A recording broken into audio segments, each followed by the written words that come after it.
আসসালামু আলাইকুম। তো আজকে অনেকদিন পর একটা ব্লগে আসলাম। তো অনেকদিন ধরে ব্লগে আসা হয় না, তো ভাবলাম যে আজকে চরে তো আসলাম, তো একটা ব্লগ করে নিয়ে যাই।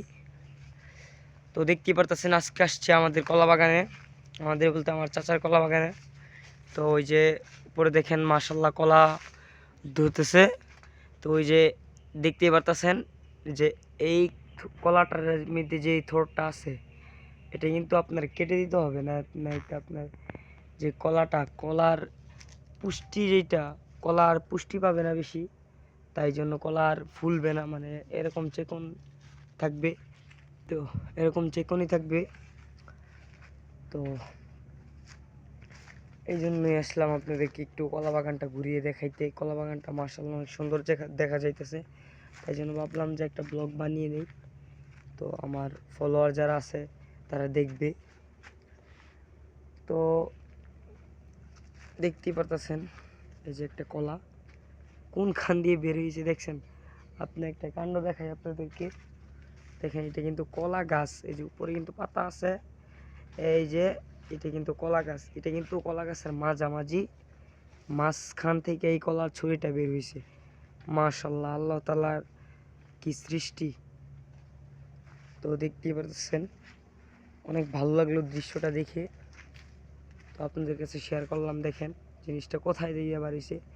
মাশাল্লাহ কলাটা যদি আপনার কলাটার থোর কেটে দেওয়া হয়েছে, মাশাল্লাহ আপনার এটা বড় হতে আর 1 থেকে 1.5 মাস লাগবে। তো এটা বাজারে না করব বিক্রি করতে, এটা আমরা খাবো, কারণ এই কলাটা মাঝখান দিয়ে বের হয়েছে। তো যাই আপনাদেরকে আরও কলা দেখাই। চাম্পা কলার বাগানে আপনাদেরকে নিয়ে আসলাম। তো আমাদের এদিকে চাম্পা কলাই বেশি, আর সবজি কলাটা একটু, আর ঘেরা কলাটা, মানে এই 3টা কলা অনেক বেশি পাওয়া যায়। তো এই যে একটা আইজ কলা, তো আরও হোমাই কলা, সর্বি কলা, সাগর কলা এই দিক দিয়ে নাই, চর দিয়া নাই, কিন্তু আমাদের ওই পাশ দিয়ে আছে। তো এই জন্য আমি যাই না, আমি চরেই আসি প্রায়। এই যে আরেকটা কলা, তো আমার ক্যামেরাটা একটু কালো দেখাইতেছে, তাই জন্য আর কি দেখাইতে পারলাম না। এই যে দেখতেই পারতেছেন মাশাল্লাহ আমাদের কলা বাগানটা অনেক সুন্দর দেখা যাইতেছে। ওই যে আমার বন্ধু ও মানে থোরের ভর্তা খাওয়ার জন্য থোর পারতেছে আর কি, থোর কেটে দিতেছে। এই যে দেখতেই পারতেছেন মাত্র এই থোরটা কাটলো। ওই যে আপনাদেরকে তো এখনই দেখায় নিয়ে গেলাম। এই যে এই যে এইখান থেকে থোরটা কাটলো, কষ পড়তেছে, দেখতেই পারতেছেন। এই যে মাত্র থোরটা কাটলো। তো আমরা মূলত আসছিলাম ভর্তা খাওয়ার উদ্দেশ্যে, তো আমি ভাবলাম যে একটা ভিডিও বানিয়ে নিই। ওরা মানে আমরা দুজনই আসছি আর কি, আমাদের সাথে আর কেউ আসে নাই। তো দেখেন এই যে এইখান থেকেও থোর কেটে দিছে একটা, এই যে। তো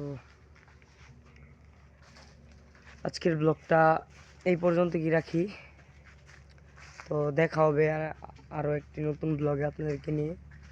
যদি ভিডিওটা ভালো লাগে তো একটা শেয়ার করে দিবেন, লাইক করে দিবেন, আর কমেন্ট বক্সে বলবেন যে আমার এইসব ব্লগ কি ভালো হয় না খারাপ। আমাকে একটু উৎসাহিত করবেন আপনারা কমেন্ট করে। তো এই যে এই কলাটা কিন্তু বাড়তি ছিল, কিন্তু এই কলাটা আমার দেখে নাই, যার জন্য আর কি কাটে নাই কলাটা। এই যে এই কলাটা বাড়তি ছিল। তো আর বেশি বড় করবো না ভিডিওটা। তো আমার জন্য সবাই দোয়া করবেন, যাতে আপনাদের মাঝে আর এরকম নতুন নতুন ব্লগ নিয়ে আসতে পারি। তো সবাই ভালো থাকবেন, সুস্থ থাকবেন। আল্লাহ হাফেজ।